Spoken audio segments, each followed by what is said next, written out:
Lors de notre dernier échange, vous avez enthousiasmé la société civile québécoise parce qu'en réponse à une de mes questions, vous vous étiez engagé à ce qu'il y ait des consultations du même genre avec la société civile. On a eu des échanges, vous et moi, par la suite.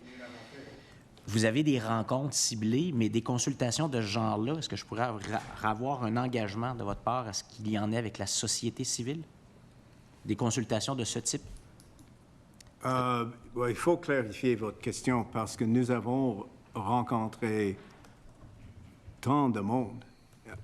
Vous faites des rencontres avec des personnes que vous choisissez de rencontrer, mais un exercice de ce type avec vous et avec la haute direction d'Hydro-Québec et des organisations de la société civile. Je vais vous donner un exemple et vous pourrez jouer le rôle de juge. Juste avant les fêtes, j'étais à Unamen, une communauté autochtone, évidemment. Et j'ai passé 3 heures dans une rencontre communautaire avec l'ensemble, une partie importante de cette communauté. Est-ce que selon vous, ça qualifie comme une rencontre ouverte? C'est du genre de celui qu'on a aujourd'hui, mais avec des organisations de la société civile. Est-ce que nous avons également lancé, par exemple, une sondage et nous avons 14 000 réponses?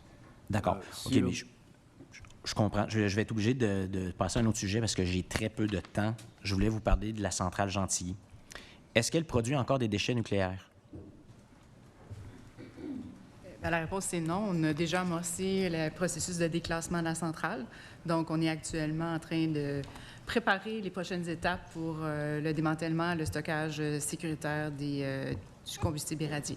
Très bien. Les déchets existants sont entreposés à quel endroit? Ils sont encore dans la centrale, tel que convenu avec le permis, avec autant l'environnement que la commission de sûreté nucléaire. Donc, est-ce qu'à votre connaissance, il y a des déchets nucléaires de la centrale Gentilly qui sont transportés au Québec? Il faut faire attention. Il peut y avoir... Les déchets de combustible, la réponse est non. Est-ce qu'il y a des déchets nucléaires? Hier, j'ai posé la question au ministre de l'Environnement sur le transport de déchets nucléaires au Québec. Il m'a dit qu'il y en avait. Je cherche à savoir si c'est des déchets de Gentilly. Vous savez, l'industrie nucléaire, c'est beaucoup plus large que Gentilly. Il y a beaucoup dans le pharmaceutique, dans le monde médical où on utilise des protocoles irradiés. Alors, je ne sais pas à quoi le ministre pouvait faire référence, mais moi, ce que je vous dis, c'est que pour le moment, le combustible irradié demeure à l'intérieur. Il y a le projet à plus long terme de le disposer, mais pour le moment, le combustible irradié demeure à l'intérieur. C'était mon impression. Monsieur Sébian, j'ai posé des questions plutôt au ministre de l'Énergie sur la possibilité que des producteurs privés vendent de l'électricité à d'autres industries privées. Il me dit non, c'est illégal actuellement. Mais dans certains articles, puis dans certaines interventions, le ministre a semblé ouvrir la porte quand on parlait d'autoproduction, mais qu'il puisse éventuellement avoir des producteurs privés qui vendent de l'électricité à d'autres industries et que peut-être même ça pourrait être avec leur propre ligne de transmission. Je lui ai posé la question. Aujourd'hui, il m'a dit non, il n'y aura pas de ligne de transmission privée. J'aimerais savoir de la part d'Hydro-Québec, est-ce que quelque part dans les cartons, des analyses, des plans qui parlent de ça, de la production par des entreprises privées d'électricité, de la revente à d'autres industries, à d'autres acteurs privés. Est-ce qu'il y a quelque chose là-dessus? Et si oui, en fait, vu que j'ai pas beaucoup de temps, je poserai ma sous-question tout de suite. Par où passerait cette possible production qui serait vendue à d'autres acteurs privés? Par des lignes privées ou des lignes d'Hydro-Québec? Oui, mais il faut faire une distinction. Il y a un concept d'autoproduction.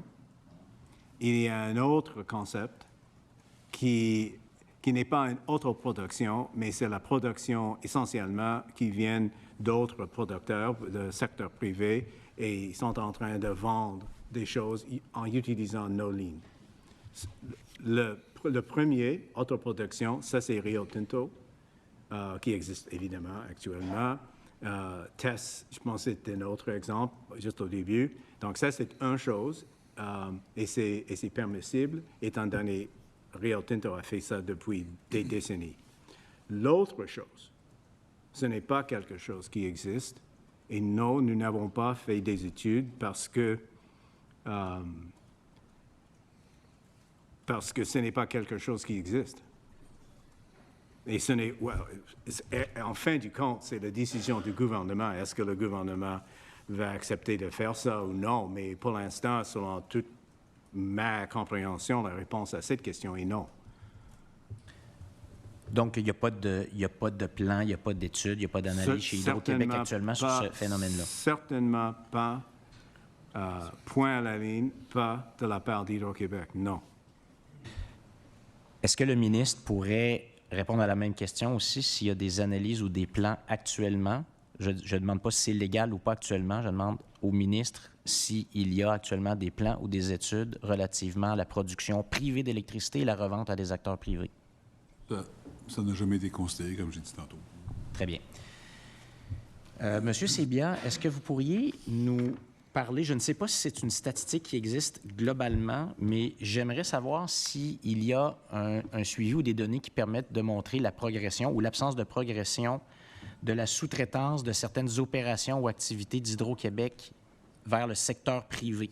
Est-ce qu'il y a un tableau de bord global qui permet de voir ce que sous-traitait il y a quelques années Hydro-Québec au secteur privé, toutes opérations confondues, et où est-ce qu'on est rendu aujourd'hui? OK, mais je ne comprends pas votre question, parce que sous-traiter, qu'est-ce que ça veut dire? Il y a plusieurs choses. Donc, en fait, je vous par pose, exemple, je ne ferai pas de mystère de ma question. Je cherche toutes les données que je peux avoir sur la place du privé relativement aux opérations d'Hydro-Québec. Laissez-moi vous poser une question. Développement d'un barrage. Un barrage 100% Hydro-Québec, la propriété de Hydro-Québec. Mais, et depuis des décennies, nous avons toujours utilisé les entrepreneurs pour construire un tel barrage. Selon vous, est-ce que ça c'est sous-traitance ou non? Je sais pas, mais allons plus simple. Disons exploitation, entretien, etc. Donc, la part des opérations qui sont effectuées aujourd'hui par des organisations ou des entreprises du secteur privé. Est-ce que vous avez un tableau de bord là-dessus? Donc, En terminant, s'il vous plaît, M. Sebia. Il vous reste 10 secondes. Impossible de répondre à cette question dans quelques secondes. Mais si vous... Est-ce que vous avez des documents qui pourraient être déposés sur ces questions-là? Essentiellement, non, parce que ce n'est pas notre façon de penser à la question. Mais si vous êtes en mesure de mieux focaliser votre question, nous pourrions essayer de vous donner une réponse. Merci beaucoup, en tout respect. Merci, M. Sebia.